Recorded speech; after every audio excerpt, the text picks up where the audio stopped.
Good afternoon, ladies and gentlemen. Welcome to the grass tent for our discussion and debate about is it food versus the environment or two sides of the same coin. Originally, when this was programmed, you were going to have Janet Hughes at the front talking to you about SFI for 20 minutes. Someone called a general election, and I'm afraid I'm Janet. So my name's Jim Egan. I work for King's Crops. We're part of the Frontier business, and I have spent the last 25 years working on and advising on and working around agri-environment schemes and how they fit, how policy work fits and how things can fit together on farm businesses. So I'm going to spend the first 5-10 minutes and just give you an update, the best we know, about what SFI and Ennals has done so far and where SFI specifically might look in the future. And when we've done that, we're going to use our panel. So we've got James, Charlie and Rob. They're going to introduce themselves properly as we go through in a minute and tell you what their background is. We're going to have Chair work through a discussion, work through their views, and then for the last 20 minutes or so, we'll throw it open to you guys for questions. So that's going to be about the format. We're looking to finish at about 10 to 5 to 4. So hopefully we can hold your attention for the next 55 minutes.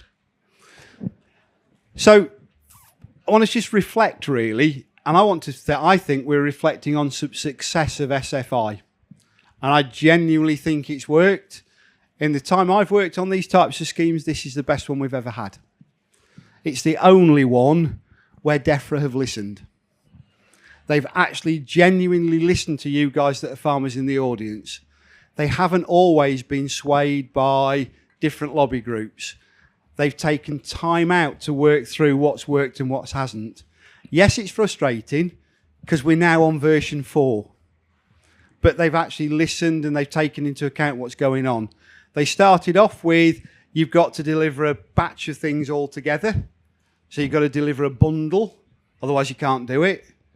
Every farmer I know said that doesn't work. They listened. They changed it so you can have a suite of things and you can choose what you want to do. And they took away a lot of fixed dates and things, and they gave us that flexibility to be able to deliver how you know how to deliver. So the actions came with aims rather than prescriptions. Usual thing happens, everyone tries to bend the rules as far as they can. So we've taken a slight step back with the next bit where we have got a few more refined rules, but we've still got lots of flexibility. And if you think where you are, these are out of date, and we think we know what the numbers are, but DEFRA aren't allowed to discuss stuff at the minute for obvious reasons. But on the 1st of April, there were 13,900 live SFI 23 agreements. There were over 22,000 applications in process. So that, overall, that's phenomenal. That's a higher uptake rate than there ever was with ELS or all those early schemes that everyone said were successful. You're not going to be surprised, management plans are the most popular thing because you already do them. But don't treat it like that, please.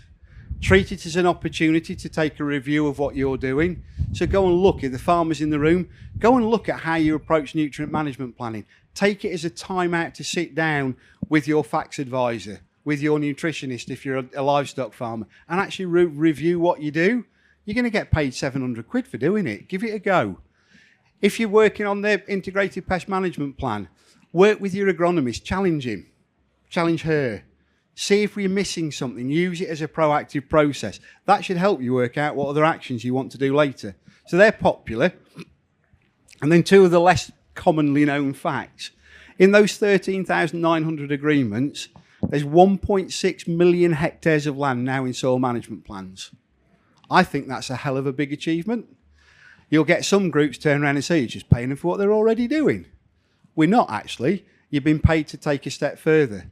You don't have to soil organic matter sample to comply with certain regs and rules, like farming rules for water, but you do in SFI. Take the opportunity to benchmark your farm. See where you're at. Understand what your soil organic matter is doing. And also, use the plan proactively to make sure you're managing your soil in a really positive way. Then we can all shout about what we do, and we can actually be a proactive and positive industry. The other one on there, that's an impressive figure. 55,200,000 metres of hedgerow now being actively managed. Wow, that's a big number. All we ever hear about is farmers pulling out hedgerows. All we ever hear about is the decline. That's not true. In the last 10 or 15 years, we've planted more hedgerows than have been removed. The active management now is something that every farmer in the room can now take part in. It isn't you've got to cut it every other year. That's the worst rule man ever invented. You've got flexibility to decide how you manage the hedges across your farm to suit the wildlife on your farm. So you can recognise what you've got. A yellowhammer needs a tightly managed, tight cut hedge, usually up against a ditch. They nest in the grass margin at the bottom.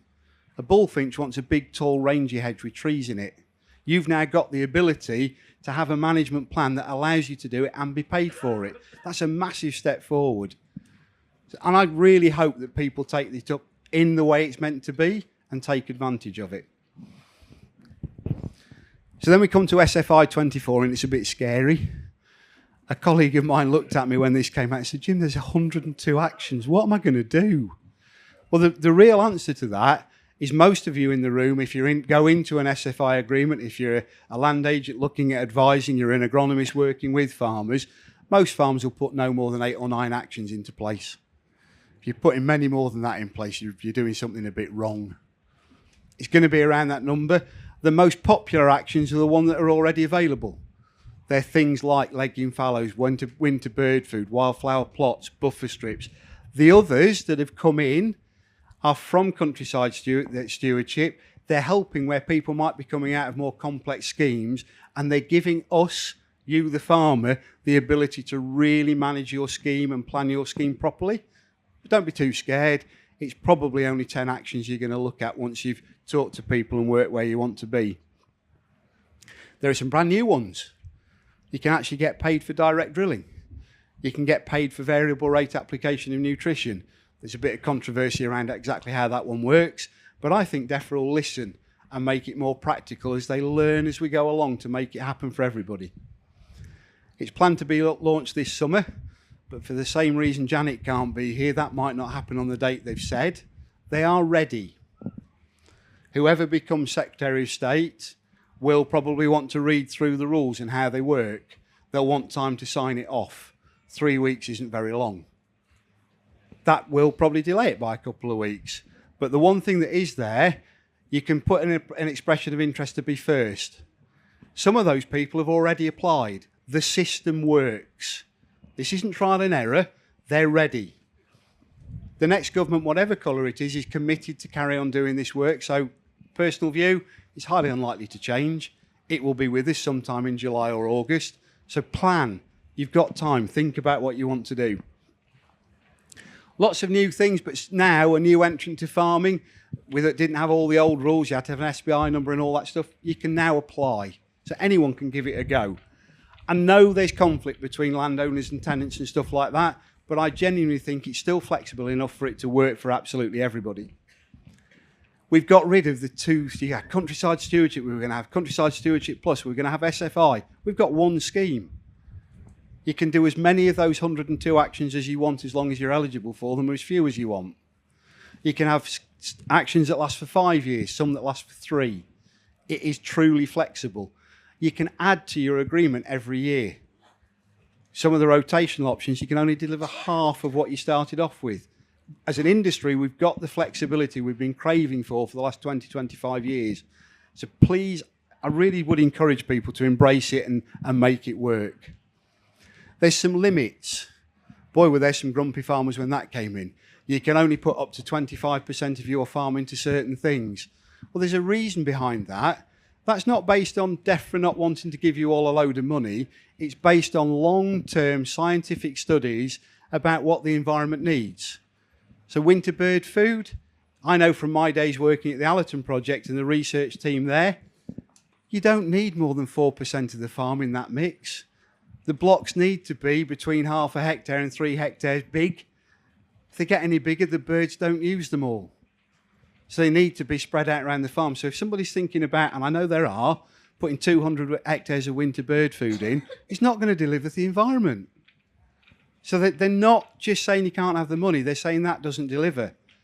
There's no restriction on how much legume fallow you can do, which actually helps make us all more productive because it gives the farm a break, it builds fertility. You might want to do it through herbal lays. So they're not being restrictive in that sense. They're just making the resource go far enough for it actually to deliver a positive outcome for the environment. And just be aware when you are planning, some of the requirements have changed. And that's because people have bent the rules quite a lot. I'm going to be honest about that. You know, people who said, I'm going to put an action in for 5 months when I'm getting a full year payment. Come on. We need to be really realistic to make it work and to really embrace and take advantage of what these schemes deliver. I know it's been probably one of the most difficult farming years we've ever had, and I genuinely think that's pushed uptake over the last few months. But let's just reflect what would we do in a normal year if we'd have had land we couldn't drill? We'd have put some clovers in it, we'd have reconditioned the soil, we've made the farm ready for the next season. We wouldn't all be panicking about how we're going to get a little bit more SFI payment, and that's how we need to treat it. So, last one from me, and then we'll do a bit of session discussion and get these guys' views. I'm quite passionate about this, and this for me is really important, and hopefully it's going to come out in the discussion. The most important thing you can do is plan your agreement. And for the farmers in the room, that means you. That doesn't mean Jim. That doesn't mean Charlie, but Charlie's going to help you. It doesn't mean Rob with his stats. It means it's yours. The worst thing we come across as people who sell seed is the agreement that the farmers had no input in. They don't work. You've got to engage with it as the farmers in the room. You've got to be part of it. And those of us who are advising in the room, we've got to take the farmers with us, not just do it for them. And when you're doing that, you need to think about, big words, what's your strategic direction? Where are you going? You'll have learned loads today, you're going to go home with your head full over the last 2 days. What do you want to implement? Do you want to bring livestock into the farm? Do you want to change your rotation? What's your new approach to break crops? How are you going to cover crop? And then build your agreement into how that works, not the other way around. Think about what you've got on the farm, think about the environmental things you've got on the farm, and work out the right direction for your business. Use that as a starting point. Once you've planned, or as part of the planning process, start looking how you can make the scheme help you comply. How can it help you comply with regulation? How does it fit with cost of production? Don't just go for the highest paying £854 a hectare winter bird food. The seed costs a lot of money. You've got to put fertiliser on it or manure on it. You've got to replace it twice in 3 years. Think about what actually fits and works for you. And think about how the other sources of funding might fit as well. There's water companies want to do stuff. There's supply chain. More and more want to influence what you do. Make sure it fits and it fits everybody's requirements. Get some help. That doesn't mean somebody to do the whole thing for you. And I really hope that comes across in the discussion today. I haven't rigged what Charlie's going to say, but I hope that comes across that advice and support is really important, but you need to own the agreement.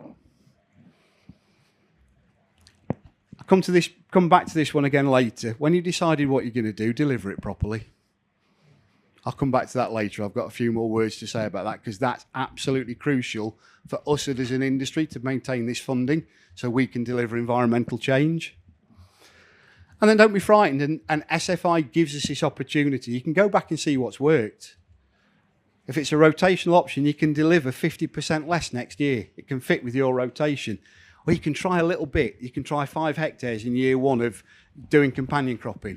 It works, you can add 100 hectares in year 2. So you've got that flexibility to review, look and see what works and what didn't, and then make some changes. So that's the background. That's what we would have hoped Janet would have taken you through, like stuff like that. She'd have taken you through far more technical detail about all the actions. I'm not going to. I think we'd be here forever. So I want to start the debate and look at, is it food versus the environment, or is it two sides of the same coin? So we're going to work with the panel to work this one through. I'm going to ask them some questions and have a discussion. And in a few minutes' time, we'll get to the point where we'll take some questions from the floor. So by way of introduction, this is James Green. James, do you want to tell people a bit about your farm and what you do? And I've got another couple of questions for you after that. Yeah, good afternoon. Very honoured to be here this afternoon speaking to everybody here today. So James Green, Farms Director for Conant Farming Company. We're a contracting business based in Rutland, and we work across Rutland, Northamptonshire, Leicestershire border. We cover 7,000 acres of arable land that we actually operate on for 5 landowners. We work with those landowners. A number of them have been with us for a long period of time. We've developed higher tier and mid-tier agreements. And then from that, obviously, recently, which led us into SFI. So on that screen there, top left-hand corner, that's where we're based at Linden Estate. That's Rutland Water in the background. And a lot of what has driven us over the years to change how we operate has been around water quality and working with Anglian Water. And that has really sort of kicked us down the road just to really scrutinise what we're doing and working with our landowners, looking at the potential to enhance the environment and enhance their farms. We've taken out in the region of 6 to 15% worth of arable land and put it into various different schemes, and we've got a great mosaic of different options across the farm. Thanks, James. So it's a really big commercial unit here that's embracing working with 5 different landowners and taking a fair chunk of farmland out. Has your approach sort of changed as you've gone along, James? Have you started to be a bit braver, do different things, or did you set off and you sort of stuck to the same approach? It's definitely changed and enhanced what we're doing year on year. As we look, review what we've done and make changes. That's where the SFI has been great, because that flexibility of changing the area. You're not fixed to deliver a certain hectarage on a certain parcel for a 5-year period. The epiphany moment for me was another difficult autumn, 2019. 2019, some of our farms, we didn't get a single crop, a winter crop in. We were faced with a huge area of spring cropping. We were running 24 hours a day during that 2020 COVID period. I was on the night shift, and I was going down a hill, and I was thinking, we've started this cover cropping on other farms. We've got to roll this out as a policy across all of our farms. So now, as a policy, all spring crops will have a cover crop on it, which we're establishing straight behind the combine, and we're using different methods. What we've learned is we've tried to go down the sort of the pure direct drill route. We're on some pretty challenging soils, some pretty heavy land. Denchworth clay is pretty unforgiving stuff. We've come to the conclusion that for certain crops we've got to do a couple of inches worth of cultivation and then put the cover crop in. Other crops we can direct drill the cover crop and we can direct drill the spring crop into it, but we do need that degree of flexibility. Thanks, James. Big commercial farming unit, taking use of opportunities, and genuinely, I've known James and worked with James for 3 or 4 years now. Changing what they do as they go along and learning lessons comes back to that flexibility of scheme. So Charlie, do you want to tell us a little bit about the farmers that you work with, and then we'll talk after about your approach to how you approach working with the farm? Yeah, of course. And introduce what you do. Charlie Ennals. I wear a few different hats. So I work for Wild Farmed as an agricultural relationships manager.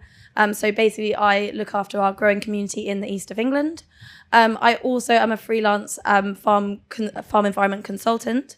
I help farmers apply for SFI, countryside stewardship, and help them manage their schemes. And I'm also a co-facilitator of the Norfolk Coastal Group, which is a facilitation fund project in North Norfolk. That's the map you can see on the screen. We have somewhere around 70 members covering about 55,000 hectares, so it keeps me very busy. So I work with farmers in lots of different ways. I should also say that I live in Norfolk on my husband's family farm, and so I have a lot of input in the environmental schemes on our farm at home, which is really useful for some of the practical tips. So my work with Wild Farmed, I help the farmers deliver what they're doing on the ground, and making sure that the farmers are supported as much as possible in their sort of regenerative transition, and I provide them with some sort of general advice about SFI, and then I work one-to-one with some of my private customers and give as much advice as possible to our cluster group. So just to build on that, you work with a lot of people, you cover a lot of hectares, you know an area, you've got a bit of an insight into a supply chain and how that works. 2 questions rolled into one. How do you approach working with a new farmer going into a scheme? What are you going to look for? What are you going to ask the farmer about? And how long do you think it takes to get a really, really good scheme from that first meeting with the farmer? Much longer than you'd think. I think really the first step is really getting to know the farmer and understanding how they feel about where they are at the moment in their farming practices and where they want to be in 5 years' time, 10 years' time. What are their ambitions? What do they care about? Are they really into their turtle doves? Are they really into their pond life? Or is it regen farming? What is the thing that makes them tick? And then actually really focusing in on that. Not overloading is so important. There's, it's very tempting to go in really big and kind of stack as many options on top as you can, which financially can look amazing. But yeah, as Jim said, you really do need to focus on the delivery to make sure you're actually doing the things that you said you're going to do.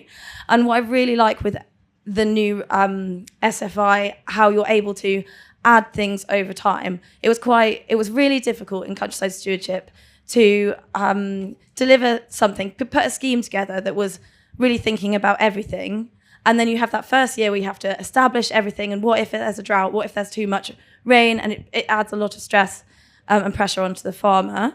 And then obviously then if you're not delivering because you've either taken on too much or the weather just hasn't worked out for you, then you've got the kind of fear of the RPA coming and knocking on your door. So I really like now that you can start slowly and then add over time and see what you like. And I just think that's going to be, it's a bit of a change of mindset, because it used to be that, right, we'd add in as much as we could so they can maximise as much as possible on farm, which in some cases works really nicely, but in other cases is much more challenging. And you don't actually know until you start what you're going to like doing and what you're not going to like doing. So I really recommend kind of like easing your way in gently and then adding a little bit more every year. Go on, I'm going to push you. You said it takes longer than you all think. Yeah. How long do you think it takes from the first time you've met a farmer, never been in this scheme before, to getting a really good scheme in place? I mean, yeah, how long's a piece of string? So in some cases, I suppose it depends on where the farmer is in terms of how much they know about the schemes and how much they know about the wildlife on their farms. So in those cases, it can be quite quick if they know what they want. If you don't know what you want, then it can actually take years. And actually probably the one that took me the longest was my one at home, because, spending so many days and months and years walking over. I was waiting for our HLS agreement to expire for such a long time. And then I finally got my hands on it, and it took us kind of ages to work out. And now we're kind of thinking, well, we've got a really great scheme, but what can we add in SFI 2024? So I'm quite looking forward to being invited to apply for that. Thanks, Charlie. I was pushing that one because I actually think it takes you at least 18 months to get a proper handle on what you want to do. So whilst I know, and I think this panel recognises the importance of the income streams from SFI and Elms and how they've got to fit, please don't go diving into schemes, like Charlie's just said, that overload you with actions, make life more difficult, and actually will put you in a bit more of a pickle. It's really, really important we all get this bit right. So Rob's last one on the panel. Rob's a colleague of mine at Frontier. He'll explain what he does and explain his background. So just as you do that, Rob, with your background, what approach would you take to how you find where you do agri-environment? And has data got a place to play in the work that you do? Over to you, Rob. Yeah, afternoon all. So I'm Robert Nightingale from Frontier. I'm a sustainability specialist. I've got background, so Sentry are here today. I was a farm manager with Sentry. Thank you for that, by the way, if you're in the crowd. Because that was my break into farming. I'm not from a farming background. Decided I wanted to join this industry, and they gave me my first break. I then became an agronomist with Frontier, and I've moved through various things in that guise. Been with Frontier for 9 years now. And most recently, I'm now the sustainability specialist, which gives me a very broad remit. But a lot of that is talking with the supply chain and how we convert our farming practices into metrics via data for their goals in terms of reducing Scope 3 greenhouse gas emissions, and also actually engaging with regenerative agriculture and what that means to those grain consumers, as well as understanding what happens on farm. It's quite a key one there, as I'm sure you use it. So in terms of what I would suggest when you're looking at the new SFI options, I'd have loved this. I mean, when I was a farm manager, we had ELS and all those pieces, and it was kind of a scheme, and we did. It was a scheme that sat alongside farming, and it was the edges, it was the awkward corners, it was all those pieces. I think the new SFI options, there's much more things you can do with purpose in it. You can do some purposeful crop production pieces. It's not just about the edges. You know, Jim mentioned the variable rate nutrition. You've got direct drilling support. It's actually in-field options, and they're giving you rotational options to look at your farm. And I think actually thinking about where you're going to put those and having a purpose, we know there's some challenges coming along, and I think the SFI gives you those options to look at them. So things like if you want to carry on growing, crops that are suffering with insect pests, which are basically all of them, actually having a purpose and looking at your farm, looking at some data. So things like, mapping is data, crop production is data, financial data. There's all these different streams. We know that insects are going to be a challenge. So actually set today what you can take out of the options, make them a map across the farm, understand where you could put some options in, like things like beetle banks, to encourage those beneficial insects, so you've got the ability to start relying on beneficials. That's just one example out of that.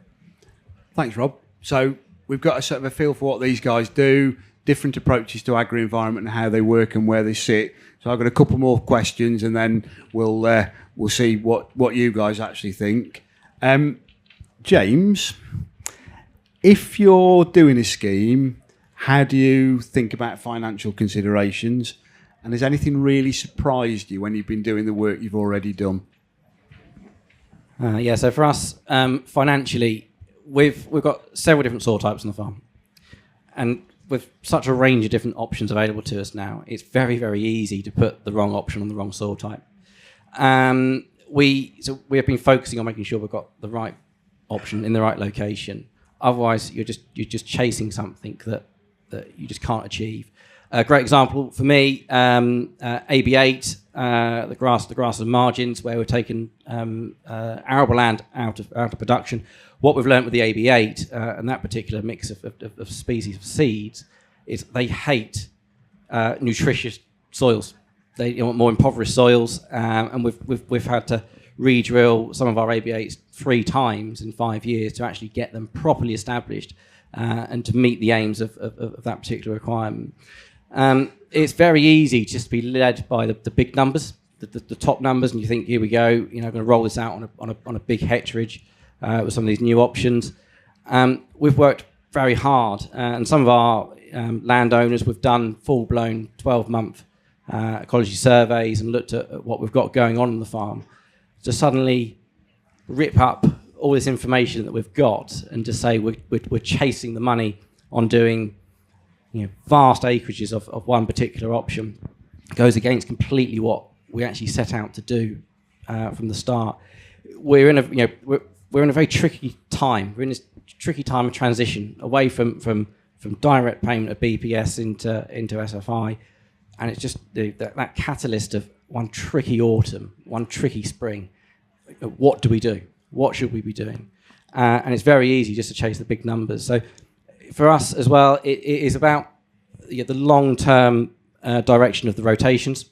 We don't want to undermine anything we've already achieved, and we don't want to undermine anything we're aiming to do in the future. Thanks, James. So again, thinking, planning, working through and changing, that's coming across really loudly. I think most people would call it a bit more than tricky this last 6 to 8 months. I think awful might have come in there somewhere along the line. James, it's not been easy for anybody. Charlie, you mentioned that you spend time on the family farm, you help people through. Once the scheme's in place, James has sort of hinted on it, how do you help people through? How do you help them through the next steps? And your cluster work, does that make a difference, bringing people together? Yeah, it definitely does. And if you have an opportunity to join a cluster group, then I would really recommend it. It's tricky because I'm obviously not out on everybody's farm all the time, but I'm always phone call away. So always, able to help with some advice on how best to establish things and what to do. I think it can be difficult sometimes when things don't go to plan, and most of the time the farmer has the best intentions, but does whatever, whether it's the weather or whatever it is, it hasn't necessarily gone to plan. And I think it's really tricky with how we work with RPA currently. Hard to get advice from them. It's hard to get an answer back, and very so. I mean, everybody knows these same problems, and so I think just being a bit of a sounding board for the farmer is useful for them. Bringing farmers together, and as often as possible, even if you're not even talking about SFI, just actually it kind of organically happens. Everyone's comparing their what they're doing on their farms and supporting each other. And we really see that with the wild farm community as well, even though I'm not giving direct support to each of those farmers on what they should be applying for on their farm. Just having a community of growers all doing a similar thing with the same kind of outcomes that they're heading towards is really useful. And we have a lot of chat on our WhatsApp group about all things wild farm, but also coming into that is questions about SFI and countryside stewardship and how best to implement things. So community support is vital, because people like me, we can't be everywhere all the time, and as much as I would really love to. So I think there's real value with cluster groups, and there's a lot of work to be done on the facilitation fund to make it less bureaucratic, less form-filly, and it's that does drive me mad at times, but it's a really great tool. So if you have the opportunity to join a group, or if you're already in a group, then have more of a say in the direction of the group and bring these things to the forefront. Thanks, Charlie. For me personally, that's a passion of mine. I think those groups can have a massive role to play, and I think there's a huge amount of farmer-to-farmer learning to go on. You don't necessarily need us as experts up the front. You'll learn from yourselves, and having a cluster with a set of aims working around this sort of stuff, for me, works really, really well, and actually helps people to have confidence to do stuff. Rob, so the last one for you, and might feed into some others, but we'll take some questions. With your work, what sort of change in direction are you starting to see from the supply chain? What are big suppliers asking for? Some of the multinationals that I know you work with, what are they asking? What's their view of agri-environment schemes and two sides of the same coin or not? Where are they coming from? I think the supply chain is full of people that are trying to learn and trying to help. I think we can be quite cynical about faceless organisations, but actually I work with people in those organisations, and they are all generally wanting to help and understand how they can help. And I think there's a lot in there which is the same sort of goals. So what the SFI and indeed the government's goals are is water quality, biodiversity, greenhouse gas mitigation. They're all in there. Their goals are there. ESG targets are setting them. You heard of Scope 3, SBTI possibly, and targets. They're all setting those targets, all trying to learn how that happens on farm and what that means on farm. They all want to help farming get a lower impact footprint, wherever that may be, whether that's less greenhouse gas emissions or better resilience. And I think what is actually quite key, and a lot of them are talking about, is not just that piece. They do want continuous supply. They want to help farming. So under climate change, when we have years where it's super wet, we can actually have crops still, because they are all food businesses. They are all food businesses that have to have product to sell. And I think that's a really key point, that they do want to help you into the future with that. And that's a lot of why they're adapting these things and looking for. Thanks, Rob. For me, it's a revelation what's happening at the minute, and I think it's happening quicker than people on the ground think. The big multinationals are changing their approach and where they're coming from. They're working very, very, very hard to understand it in their big corporate world, and I think we're going to see more support, more change, quicker than all of us think. And I think it's going to work with government-type support. Does it feel like that to you, Charlie? Does it feel like that thing's changing in your wild farm world and work? Yeah, definitely. It's really exciting. There's lots of big food businesses that are wanting to get involved with regenerative farming and just wildlife nature on farms. It's really promising. We've got a long way to go yet, but it's being brought into the mainstream. Clarkson's farm has a lot to do with it. I mean, I don't know if you've seen the latest series, and Andy Cato featured on that, and actually we've had such an influx of interest from farmers, but also from food businesses, and all sorts of people. And I mean, it's such a brilliant platform to get the word out about regenerative farming. Thanks, Charlie. I never ever thought my two sons would sit down and watch a farming programme, enjoy it, and then ask me questions. Dad, do you do that? Bear in mind they're 28 and 30 and they've never given a monkeys about what I do. So like him or loathe him, that programme has changed people's attitudes. We've talked for long enough up here now. We're going to just have 5 or 10 minutes for some questions, and then we've got a little bit of summing up and some shows of hands. So who's got questions first? Yes, sir.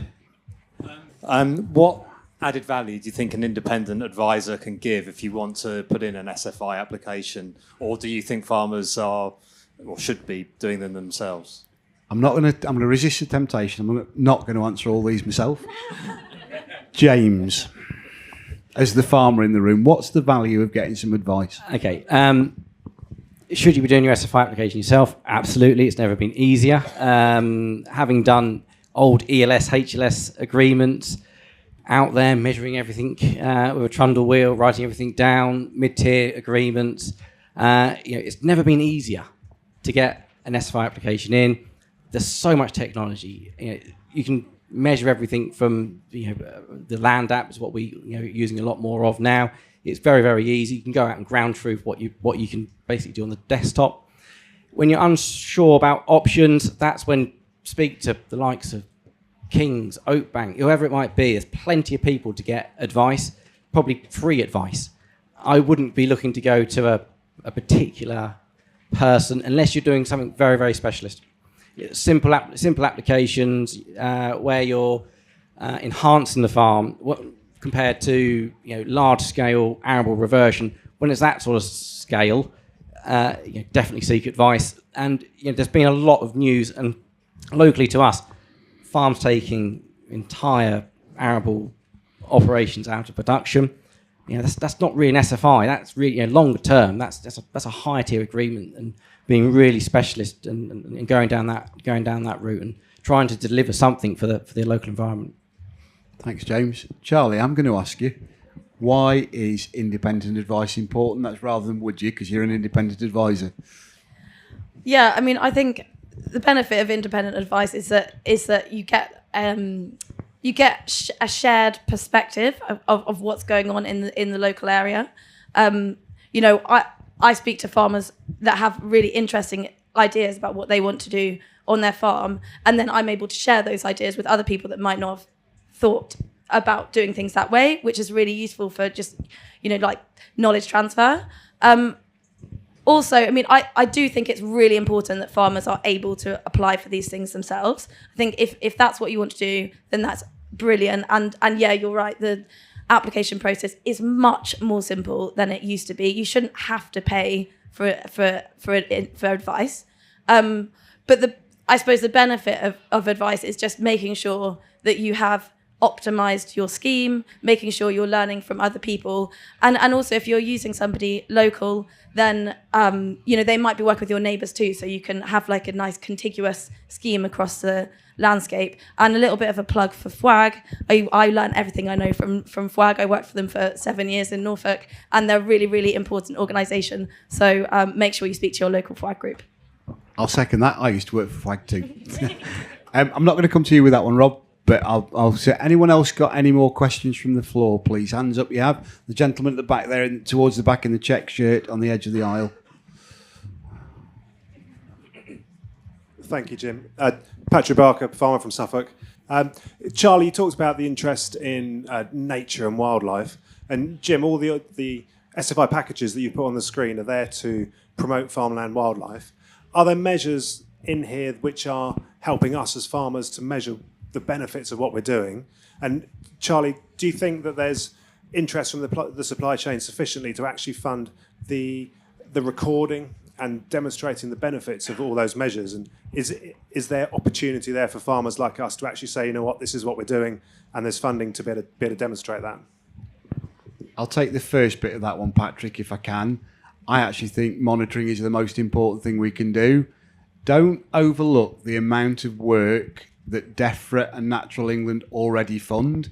It doesn't come out in the public eye all of the time. There's a huge amount of work that demonstrates how these measures work. We've got to be better and clever as an industry of grabbing hold of it, using it, and using it in a positive way. Back in the days, ELS was actually starting to deliver a change in environmental conditions on farm where it was delivered at the right scale. It's taken us a long time to get back to SFI, but it will work. You're right, Patrick, but I think there's a lot out there already, would be my view. Farmers doing it themselves would be brilliant if everyone could.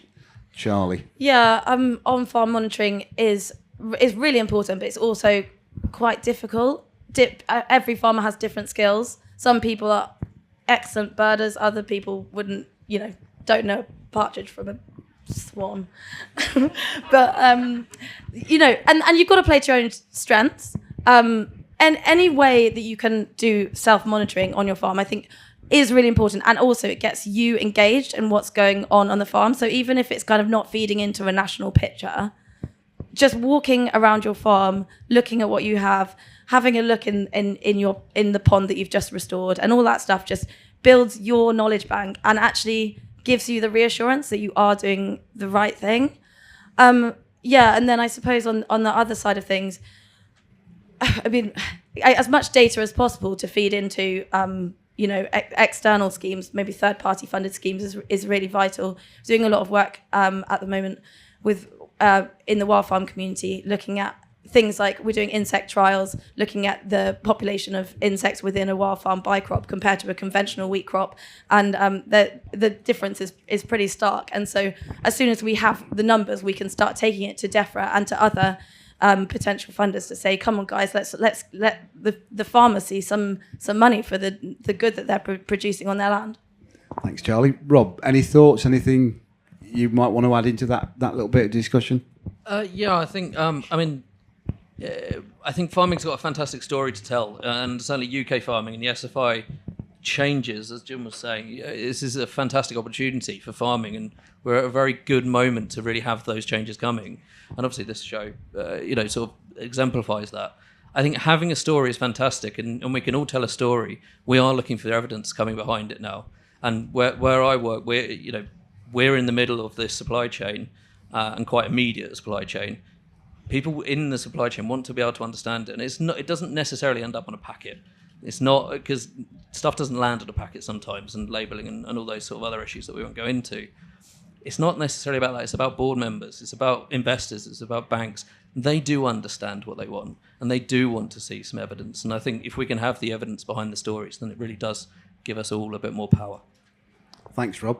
James, farmer in the room, any thoughts? So having done had a 12-month ecology survey done, they're very, very expensive, but it's benchmarked exactly where we were.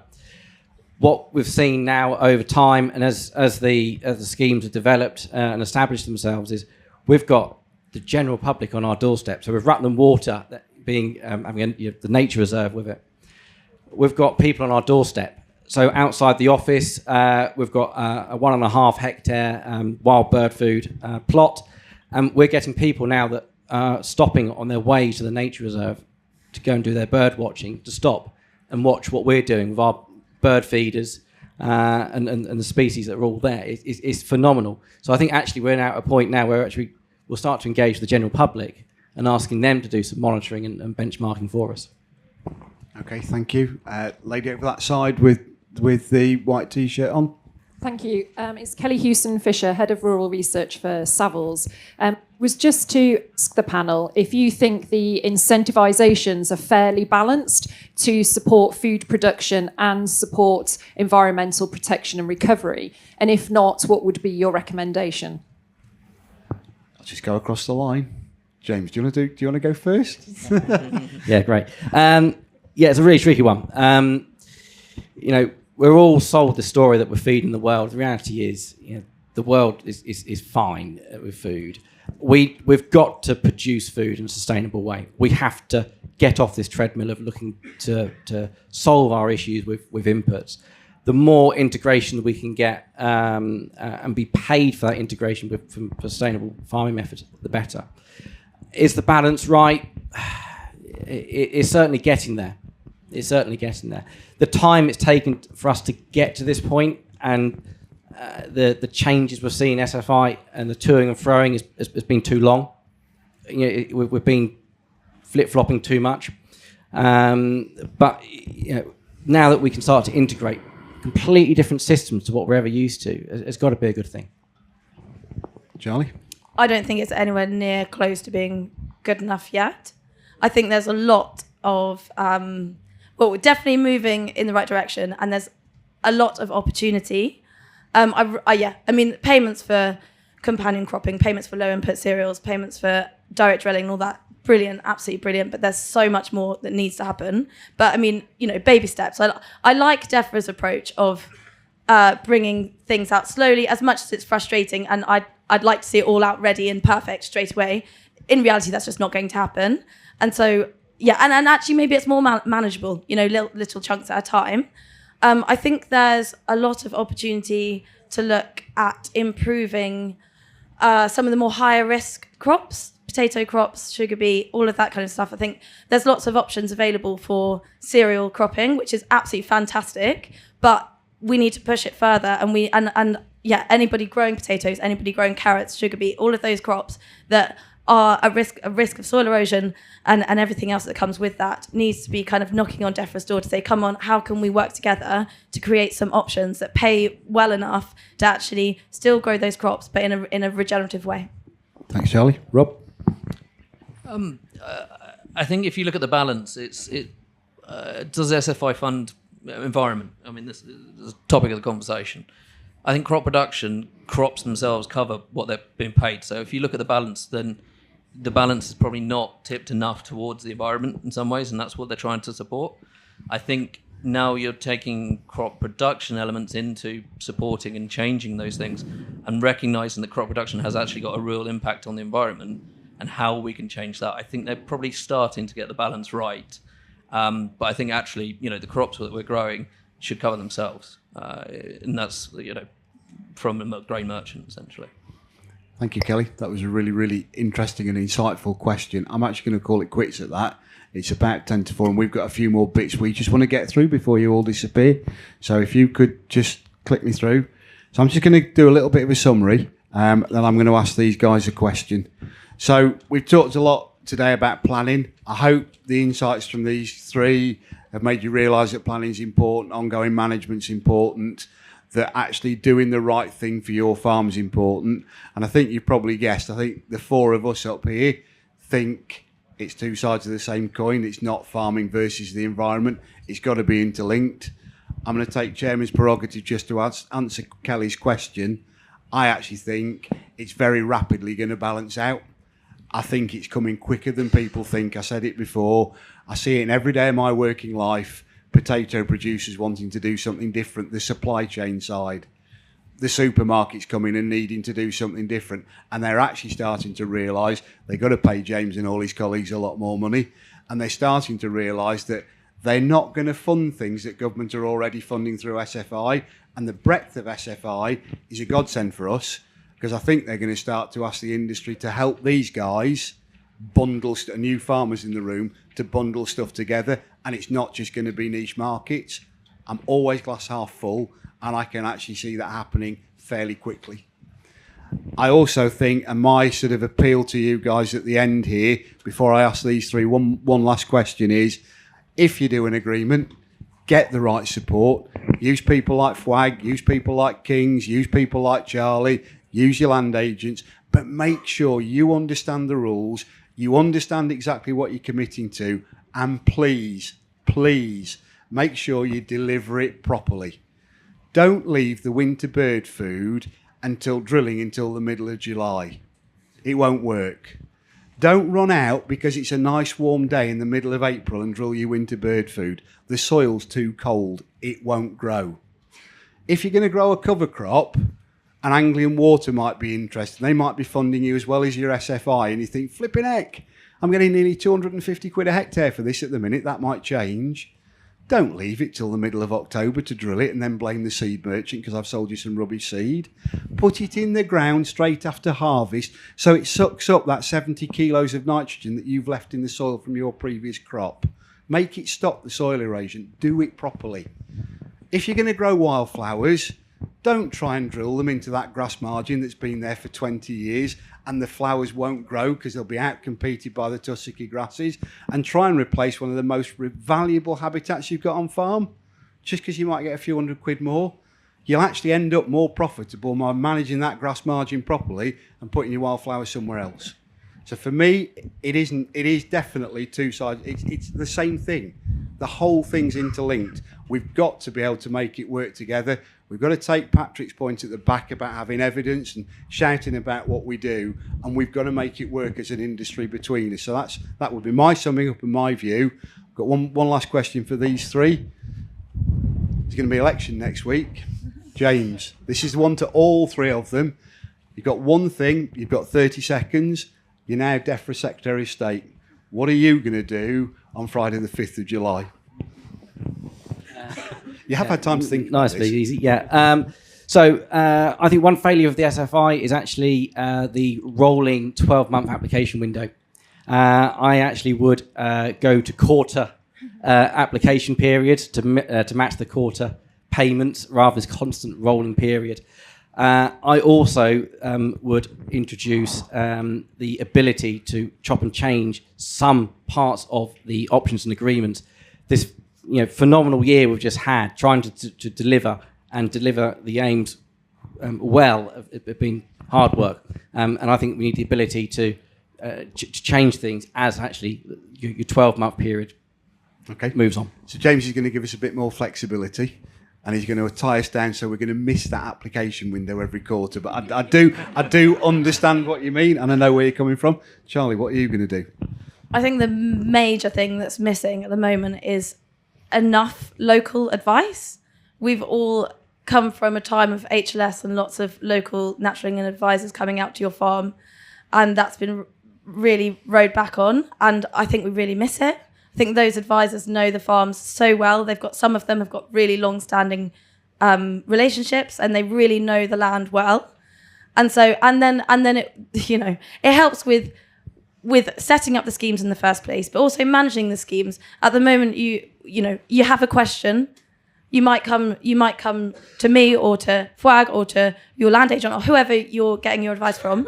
And we don't always have the answers. So we go to the RPA to try and get the answers, and they don't have it either. So please, please, please, more local advice. Thank you, Charlie. And I 100% support that, but don't forget that network of all those FWAG people, all those people who are already out there. But having direct answers in the RPA team that understand it locally would be absolutely brilliant again. Rob?